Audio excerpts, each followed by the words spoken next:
Hello friends, welcome to ideal मामा। मैं हूं प्रीति और मैं स्वागत करती हूं आपका अपने इस नए वीडियो में। फ्रेंड्स, आज का वीडियो है बच्चों के स्टडी रूटीन से रिलेटेड और इस वीडियो में मैं कवर करने वाली हूं 4 से 6 साल के बच्चे का स्टडी रूटीन। फ्रेंड्स, आप सब जानते हैं अभी कोरोना है, लॉकडाउन है, तो सारे बच्चे घर पर ही स्टडी कर रहे हैं। तो मुझे लगा कि एक बहुत इंपॉर्टेंट टॉपिक है जो मुझे बनाना चाहिए। तो फ्रेंड्स, आइए वीडियो स्टार्ट करते हैं। क्या होना चाहिए 4 से 6 साल के बच्चे का स्टडी रूटीन, इस बारे में मैं आज बात करूंगी। मैं आपको 10 ऐसे पॉइंट्स बताऊंगी जिनकी हेल्प से आप बच्चे की स्टडी रूटीन बना सकते हैं। फ्रेंड्स, अगर आपका बच्चा नर्सरी, एलकेजी या यूकेजी में है और आपको चाहिए कि उसका क्या सिलेबस होना चाहिए, तो मेरे चैनल पे 2 वीडियो इससे रिलेटेड अपलोडेड हैं। एक तो सिलेबस फॉर नर्सरी और एलकेजी किड्स और दूसरा है सिलेबस फॉर यूकेजी किड्स। तो आप उसे जाके देख सकते हैं, होपफुली उनसे आपको मदद मिलेगी। फ्रेंड्स, अब बात करते हैं स्टडी रूटीन की। तो जो पहला स्टडी रूटीन मैं बताने जा रही हूँ वो है कि जो भी आपके बच्चे का सिलेबस है, पूरा ईयरली सिलेबस है, उसको आप मंथली डिवाइड करें। जो भी सिलेबस प्रोवाइडेड है आपके बच्चे के लिए, चाहे वो अगर स्कूल से प्रोवाइडेड है, अगर आपने स्कूल में एडमिशन कराया है बच्चे का, अगर नहीं कराया है तो भी आपको जो वीडियोस वगैरह में मिल जा रहा है सिलेबस, उस पूरे सिलेबस को आप मंथली डिवाइड करें। मंथली डिवाइड करने से ये होगा कि बच्चे पे एकदम से प्रेशर नहीं आएगा पूरे सिलेबस का और आप इजीली पूरे साल के अकॉर्डिंग बच्चे का सिलेबस जो है वो कंप्लीट करा पाएंगे। जैसे फॉर एग्जाम्पल, अगर आपके बच्चे के सिलेबस में है कर्सिव राइटिंग, सो आप ये डिवाइड करें कि आपके इस मंथ में आपको ए से एन तक लेटर्स को कर्सिव राइटिंग उसको सिखानी है, सेकंड मंथ में एन से जेड तक सिखानी है। इस तरीके से आप क्या है रूटीन अपना सेट कर सकते हैं, डिपेंडिंग अपॉन द चाइल्ड। आपका कितना जो बच्चा है आपका गेन कर पाता है, कितनी जल्दी सीखता है, बेसिकली इसके अकॉर्डिंग आप अपने बच्चे की कैपेसिटी के अकॉर्डिंग ये चेंज कर सकते हैं। दूसरा पॉइंट मेरा ये है कि वीकली बच्चे को रिवीजन कराएं। अगर आपने इस वीक में, पूरे वीक में बच्चे को 1 से 10 तक 1 2 सिखाए हैं, नंबर सिखाए हैं, तो आप जो है वो वीक के लास्ट में उसे 1 से 10 पूरे जो आपने सिखाए उसका रिवीजन कराएं। मतलब जो भी सब्जेक्ट है, तो मैंने बस एक एग्जांपल दिया था, जो भी सब्जेक्ट आप बच्चे को पूरे वीक में करा रहे हैं उसका रिवीजन वीकली जरूर आप उसे कराएं। जैसे आप संडे को रिवीजन डे रख सकते हैं, सैटरडे को रिवीजन डे रख सकते हैं और संडे एक दिन बच्चों को हॉलीडे भी चाहिए तो आप छुट्टी भी रख सकते हैं। तो इस तरीके से वीकली रिवीजन कराना बहुत ज्यादा जरूरी है। नहीं तो क्या है, आप आगे पढ़ाते जाएंगे, पूरा सिलेबस खत्म करते जाएंगे, बट पता चले कि बच्चा रिवाइज नहीं करेगा तो वो चीजें भूलता जाएगा। फ्रेंड्स, तीसरा मेरा पॉइंट है कि आप बच्चे का एक टाइम बनाएं स्टडी का, और टाइम जो होना चाहिए वो सेम होना चाहिए। मतलब ऐसा नहीं कि आज आपने सुबह 9 से 10 बच्चे को पढ़ाया है, अगले दिन आप कह रहे हैं 12 बजे आप काम वाम से फ्री हुए और आप सोचें कि अभी 12 बजे बच्चे को पढ़ाते हैं। नहीं, इससे क्या है, बच्चे का रूटीन डिस्टर्ब होता है और बच्चा कॉन्सेंट्रेशन नहीं बना पाता। तो मेरा ये सजेशन है कि आप बच्चे को एक ही टाइम पे रूटीनली पढ़ाएं, उसके लिए एक ही टाइम बनाएं।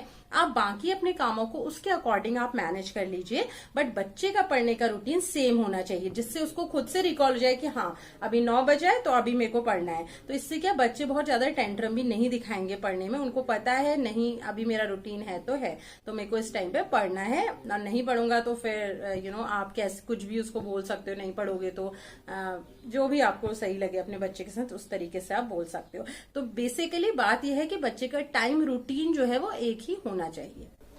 फ्रेंड्स, अगला पॉइंट मेरा ये है कि बच्चे का अगर मन ना भी हो पढ़ने का किसी दिन, तो भी आपको उसे पढ़ाना है। चाहे आप ये कर सकते हैं कि छोटे बच्चे होते हैं तो जरूरी नहीं है कि उनका रोज पढ़ने का मन करे। मेरी भी बेटी है, अभी 4.5 साल की है, तो उसका भी कई बार है मन नहीं होता कि मम्मा आज मेरा मूड नहीं है, वो बिल्कुल भी बैठने को तैयार नहीं होती है। तो मैं क्या करती हूँ, लेकिन उस दिन भी उसका रूटीन ब्रेक हमें नहीं होने देना है, तो मैं क्या करती हूँ, उससे कहती हूँ ठीक है चलो आज हम पढ़ेंगे नहीं, आज हम खेलेंगे।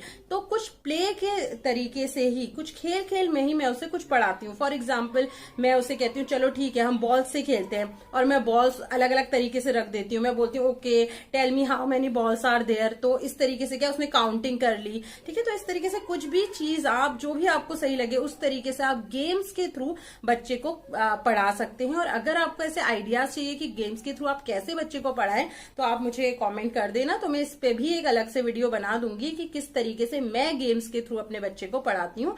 पर फ्रेंड्स, ये भी मैं बोल दूं कि रोज रोज रोज गेम्स के थ्रू मत पढ़ाएं, अदरवाइज क्या है, बच्चा बस गेम्स खेलने में ज्यादा फोकस करेगा, पढ़ने में नहीं।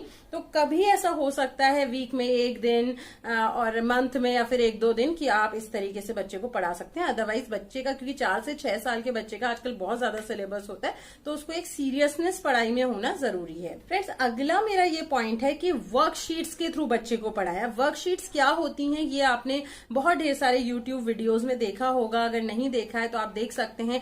वर्कशीट का मतलब है कि बच्चे के लिए क्या स्पेशली डिजाइंड एक फॉर्मेट होता है जिसमें बच्चा लिखता है। फॉर एग्जाम्पल, बच्चे को कर्सिव ए बनाना है तो उसमें स्टेप बाय स्टेप दिया रहता है कि बच्चा कैसे कर्सिव ए बनाएगा। पहले डॉट के फॉर्म में, फिर धीरे धीरे नीचे आते गए तो बच्चा अपने आप लिखना शुरू करता है। तो बेसिकली वर्कशीट जो है उसके हेल्प आपको लेनी चाहिए बच्चे को पढ़ाने के लिए, क्योंकि क्या है कि अगर आप वर्कशीट की हेल्प लेंगे तो बहुत इजी हो जाता है बच्चे के लिए समझना, और आपको बच्चे को समझाना बहुत ज्यादा इजी हो जाता है।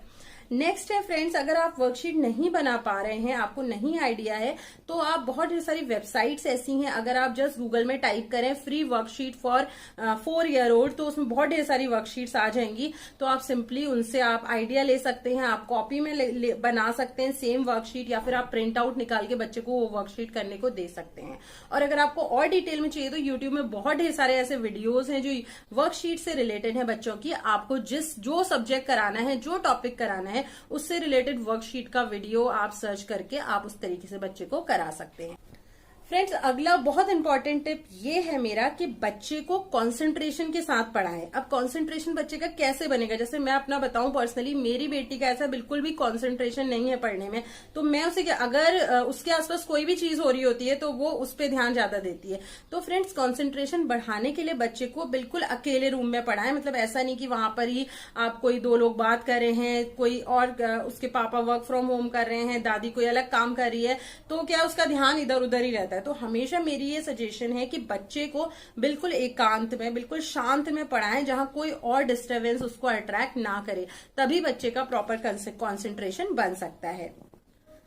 फ्रेंड्स, अगला टिप मेरा ये है कि आप बच्चे को एक दिन में ओरल और रिटन दोनों कराएं। जैसे हमने बात भी की थी कि अपने यूकेजी के सिलेबस वाले वीडियो में कि बच्चों का जो सिलेबस है, कोई भी सब्जेक्ट हो, ओरल और रिटन दोनों में डिवाइड होता है। तो ऐसा नहीं कि आप एक हफ्ते तक ओरल ही ओरल करा रहे हैं तो बच्चे का रिटन वीक हो जाएगा, अगर आप रिटन ही रिटन करा रहे हैं तो बच्चे का ओरल वीक हो जाएगा।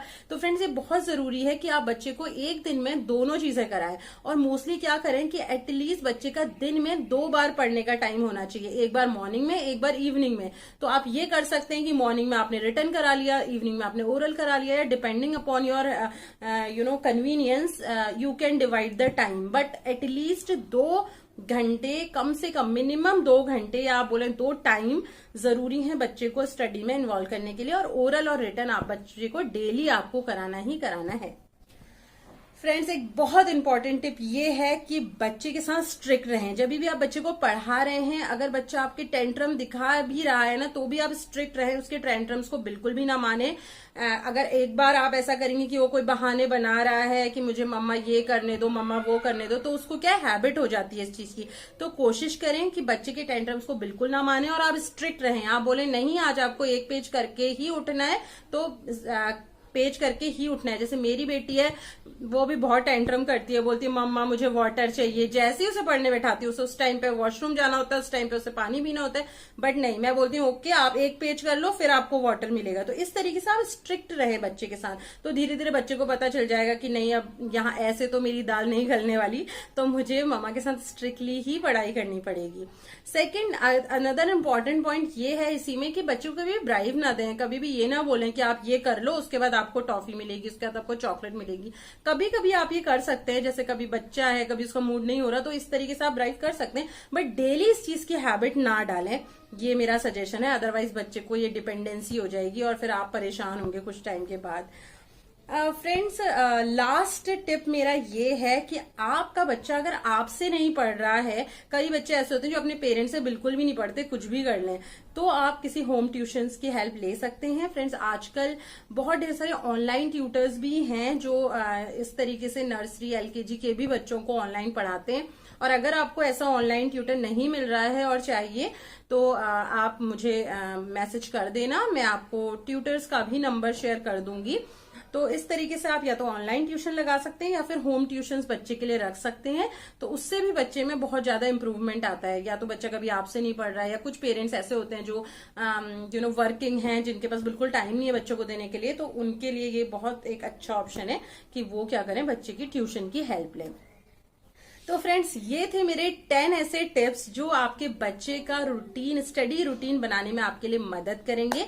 और फ्रेंड्स, अगर आपको ये सारे हेल्पफुल हो तो प्लीज आप मेरे वीडियो को लाइक कीजिएगा, मेरे चैनल को सब्सक्राइब करना बिल्कुल मत भूलिएगा। और अगर आपके कोई भी ऐसे क्वेश्चंस हो या कोई टॉपिक्स हो जिनको आप चाहते हैं आंसर्स, तो प्लीज मुझे कॉमेंट कीजिएगा, मैं जरूर उसमें कोशिश करूंगी कि वीडियो बना पाऊं। So friends, thanks for watching.